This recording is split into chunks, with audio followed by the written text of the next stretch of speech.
Hi everyone. So there's no real news for me to report today, and I don't want to do no video at all. So I decided that whenever something like this happens, I'm gonna do kind of like a talking video where I talk about something in video games. So let's talk a little bit about the Nintendo Switch and the new Steam Deck. So a lot of people are talking about how it doesn't really look like the Steam Deck is going to have a chance against the Nintendo Switch because, let's face it, that always happens when it comes to handhelds. Nintendo always wins. And history shows that that's probably what's going to happen. Nintendo always outsells its competition and they always have dominated in this market. However, I still feel like we need to give hope to any other publisher or manufacturer that wants to try to take on Nintendo, because when you have one company that's so dominant in one field, you're only going to get complacency from them, which means that they're not going to try anymore, and you're going to get products that are only the bare minimum of what they need to do. For example, the Nintendo OLED Switch. It's not much of an upgrade. They're charging for just a better screen, better speakers, and not much else.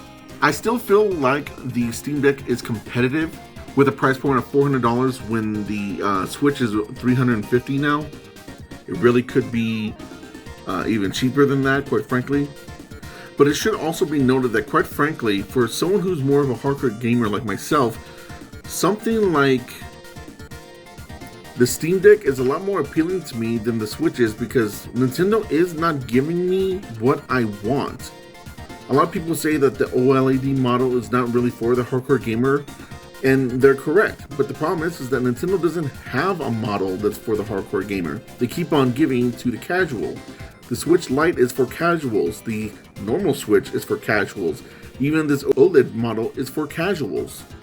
They don't have a Pro model, which would be something with more storage because gamers want to play more than they really should.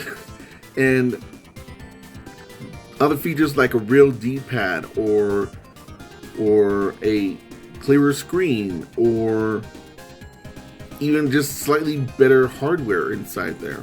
The Nintendo Switch doesn't really cater to the hardcore gamer, and they don't have a model that does that. So hardcore gamers are looking elsewhere.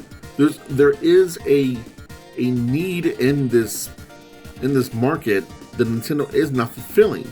So while it might be true that the Switch Deck is not going to take over Nintendo or anything, we should really hope that it at least gets part of the market, because there is a part of the market that's not being serviced to.